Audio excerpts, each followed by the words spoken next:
안녕하세요. 보클럽입니다. 제가 오늘 준비한 책은 켈리 터너의 왜 불치병은 호전되는가입니다. 뉴욕타임스 베스트셀러고요. 아마존 암 힐링 분야 1위의 책입니다. 그 중에서 제가 준비한 부분은 존의 이야기입니다. 1999년 나이 50세가 될 무렵 존은 그동안의 길고 힘든 이혼 생활로 재정난을 겪었고 극심한 스트레스에 빠져 있었다. 설상가상으로 전립선 특이항원 검사 결과 수치가 매우 높게 나타나서 주치의는 크게 우려했다. 침생검 결과 존은 전립선암 진단을 받았다. 존은 검사 결과에 당연히 매우 두려웠을 것이다. 그래서 주치의가 전립선을 모두 드러내는 수술인 근치적 전립선 절제술을 받을 것을 제안하자 존은 당장에 수락했다.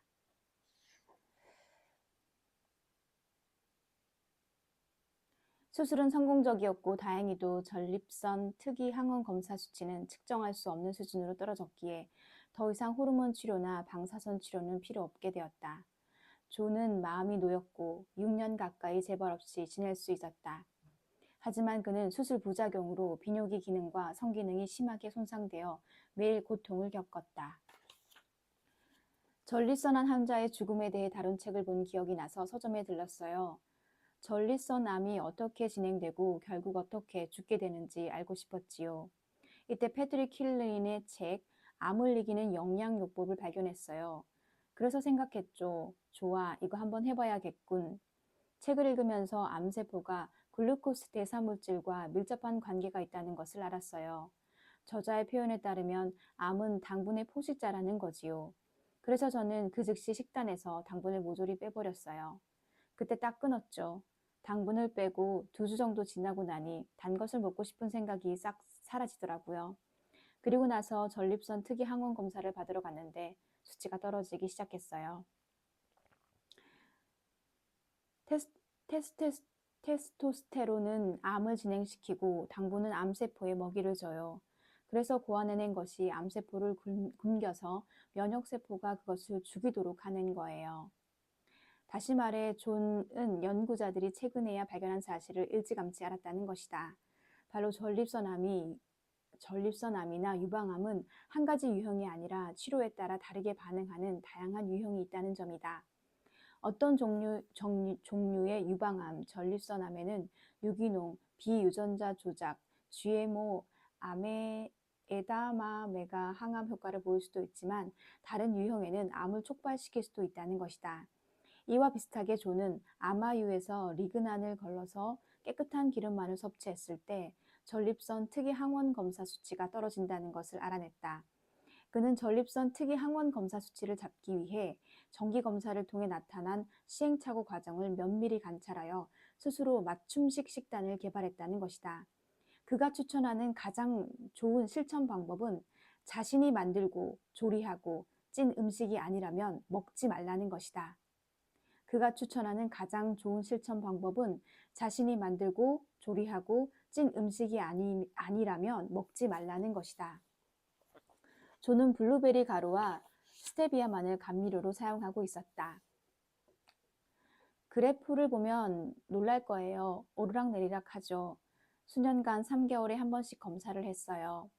암에 가장 해롭다는 적색육을 줄였어요. 그래서 적은 양이지만 붉은 연어와 유기농 닭가슴살로 한정하려고 노력했어요. 하지만 이따금씩 스테이크를 먹기는 해요. 매일은 아니지만요.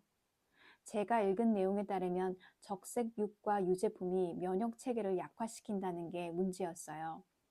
먹고 싶은 욕구를 참지 못하거나 매년 모임에 나가서 적포도주에 적색육을 먹는 날에는 여지없었지요. 다음 검사에는 다시 전립선 특이항원 검사 수치가 올라가 있었어요.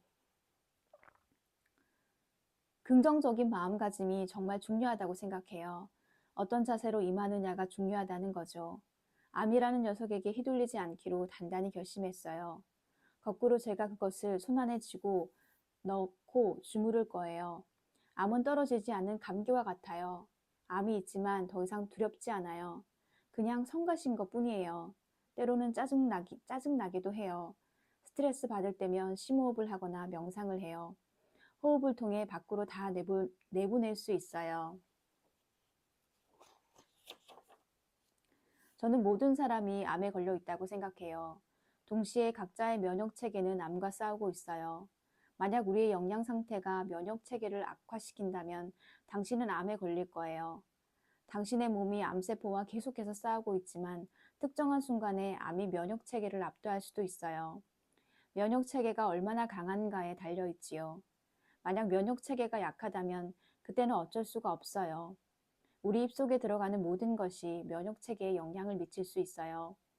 또한 운동과 같은 요인들도 있겠죠. 게다가 우리 미국인들이 먹는 모든 음식에 설탕이 들어가 있다는 게 문제예요.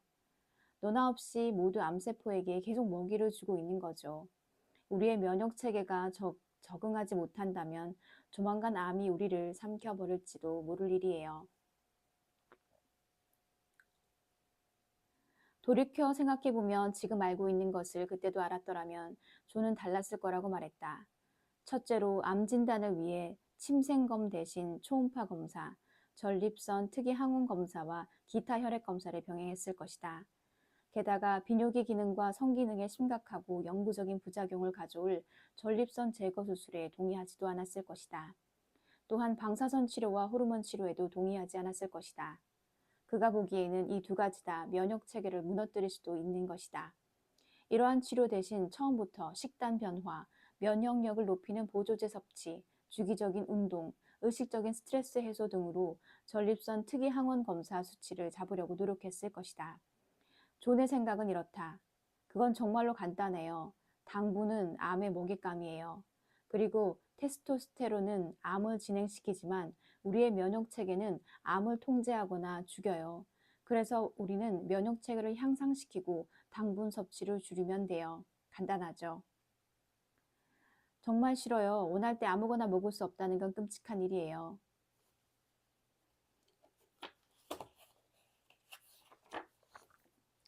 존이 처음으로 전립선암 진단을 받은 후 13년이 지났으며 재발되어 새로운 식단을 시작한 지는 7년이 넘었다.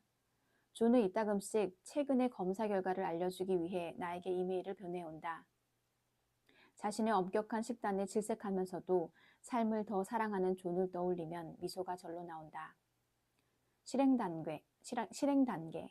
존과 지니의 치료 사례를 통해 우리 몸을 치료하기 위해 무엇을 공급해야 할지 주의를 기울여야 한다는 사실을 명심했으면 좋겠다. 음식을 통해 만족감을 얻고 싶든 체중 감량과 몸매 유지를 위해서든 식단에 변화를 주는 것은 심리적인 스트레스를 동반할 수 있다. 어떤 이들은 이 장을 읽고 즉시 일주일 동안 정화작용과 금식을 시도해 볼 것이다. 식품 저장고에서 정제된 음식과 당분이 함유된 음식을 없애버리고 유기농 과일과 채소로 냉장고를 채울 것이다. 만약 그게 당신이라면 칭찬받을 일이다. 하지만 당신이 나와 비슷하다면 이 장에서 설명한 항암 식단을 처음 시도하는 입문자라 할지라도 조금 덜 먹을 필요가 있다. 지난 10년 이상 나는 꾸준히 식단에서 다음 4가지 변화를 가져오려고 노력하고 있다. 그렇다고 좋아하는 음식을 빼앗겼다고 여긴 적은 없으며 오히려 몸에 좋은 조리법을 배울 수 있어서 만족했다. 처음 시작하는 것이라면 다음에 몇 가지부터 시도해보라. 천천히 줄여나갈 것. 매일 조금씩 당분과 고기, 유제품, 정제된 식품을 줄여나가라. 코코넛 아이스크림과 강낭콩, 대마 우유, 퀴노아 등으로 대체할 수 있는 건강식품을 찾아라. 매끼 과일이나 야채를 적어도 한 가지 이상 먹을 것. 식단의 절반을 차지할 때까지 양을 늘려 나가라. 되도록 유기농 식품을 살 것. 육류와 유제품은 반드시 유기농 제품을 사고 농약을 흡수하는 사과, 샐러리, 토마토, 버섯 등과 같은 채소 및 과일도 유기농 식품으로 구입하라. 점차 식료품 청구소에서 비싼 고기가 유기농 과일 및 채소로 대체되어 가야 한다. 해독하기 위해 매일 아침 레몬즙을 넣은 정수된 물 한 컵을 마실 것. 우선 임시 방편으로 피처식 정수기를 구매해서 쓰고 추후에 돈을 모아 가정용 정수기를 구비하라. 위의 내용을 실천해 본 다음 과즙기를 사서 처음에는 일주일에 한 번, 나중에는 하루에 한 번씩 유기농 채소 주스를 만들어 먹는 등 더 큰 변화로 이어갈 수 있다. 그리고 나서 2주간 식단에서 당분과 육류, 달걀, 유제품, 글루텐, 콩, 알코올, 카페인을 일시적으로 제거해보라. 2주 후에 끊었던 음식을 차례로 먹기 시작하되 사흘 간격을 두고 먹어라. 다시 먹었을 때 어떤 음식은 불쾌감을 주는 반면 어떤 음식은 아무 문제도 일으키지 않는다는 것을 알게 될 것이다. 마침내 당신이 준비되었을 때 하루나 3일 혹은 일주일짜리 해독 혹은 금식을 시도해 볼 수 있을 것이다. 당신의 건강 상태에 따라 사전에 의사의 지도를 받도록 하라. 지나와 존처럼 식단을 바꿨다고 해서 반드시 암이 완치된다고 장담할 수는 없지만 지난 10년 동안 수천 명이 넘는 완전 치유 생환자의 사례를 통해 음식은 약이라는 히포크라테스의 말이 전적으로 옳았음을 확인할 수 있었다. 당분과 육류, 유제품, 정제식품을 줄이고 유기농 채소와 과일을 더 섭취하는 것은 우리 몸을 치유할 수 있는 유일한 방법이다. 실제로 그것이 우리에게 필요한 유일한 약일 수도 있다. 히포크라테스는 먼저 건강에 좋은 음식과 물로 다스려야 하고 최후의 수단으로 수술과 약을 써야 한다고 믿었다. 하지만 그로부터 2000년 후 우리는 그 순서를 완전히 뒤집었다. 몸이 아프면 약물과 수술을 가장 먼저 고려한다. 우리가 이미 하루에 3끼씩 섭취하고 있는 강력한 치료제인 음식을 제쳐두고 말이다. 감사합니다. 지금까지 왜 불치병은 호전되는가였습니다.